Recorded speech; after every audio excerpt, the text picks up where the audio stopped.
High guys, welcome to my YouTube channel. तर उद्या आहे गुढीपाडवा. गुढीपाडव्यासाठी काय काय साहित्य लागतं, गुढी कशी उभारायची हे तुम्हाला सांगणार आहे. तर जास्त काही मला माहिती नाही, पण जेवढं माहिती आहे तेवढं मी तुमच्याबरोबर शेअर करणार.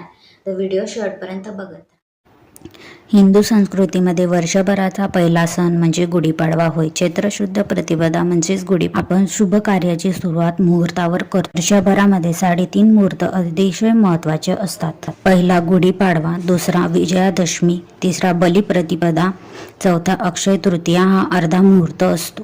ब्रह्मदेवाने जगाची उत्पत्तीचा प्रारंभ केला तो याच दिवशी. दुष्ट रावणाचा वध करून 14 वर्षाचा वनवास संपवून श्रीराम प्रभूंनी याच दिवशी अयोध्या राज्यात प्रवेश केला. नवीन कालगणना सुरू केली, त्याला शालिवाहन शक असे म्हणतात. तेव्हापासून गुढी उभारण्याची प्रथा आहे. त्याच दिवशी पंचांगाची पूजा करून नवीन संकल्प करतात. गुढीसाठीचे साहित्य: गुढीसाठी लाकडाची काठी, तांब्याचा कळस, कडुनिंबाची डहाळी, जरीचा लाल खण, जरीची लाल साडी, फुलांचा हार, साखरेचे गाठी हार, पूजेचे ताट, निरंजन, नैवेद्य इत्यादी.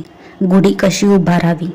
या दिवशी सकाळी लवकर उठून सर्वांनी मंगल स्नान करावे, नवीन कपडे घालावेत. आपल्या घरच्या मुख्य द्वाराबाहेर उंबरठ्या शेजारी घरातून पहिल्याच दरवाजाच्या उजव्या बाजूला उभारावे. शेजारी सरस्वती काढलेली पाटी उभी करावी. जिथे उभी गुढी उभारायची आहे ती जागा व लाकडाची काठी गोमूत्र मिश्रित पाण्याने धुवून पुसून घ्यावी. काठीच्या टोकाला तांबडे वस्त्र किंवा साडी, कडुनिंबाची डहाळी, फुलांचा हार, साखरेचा गाठी हार बांधावा.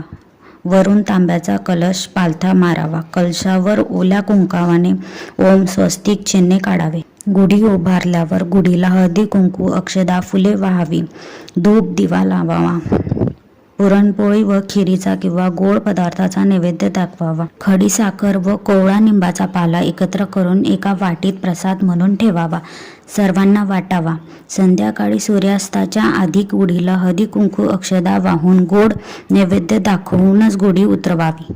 गुढी उभारताना घरातील सर्व सदस्यांनी आनंदाने, उत्साहाने व प्रेमाने गुढीची पूजा करावी.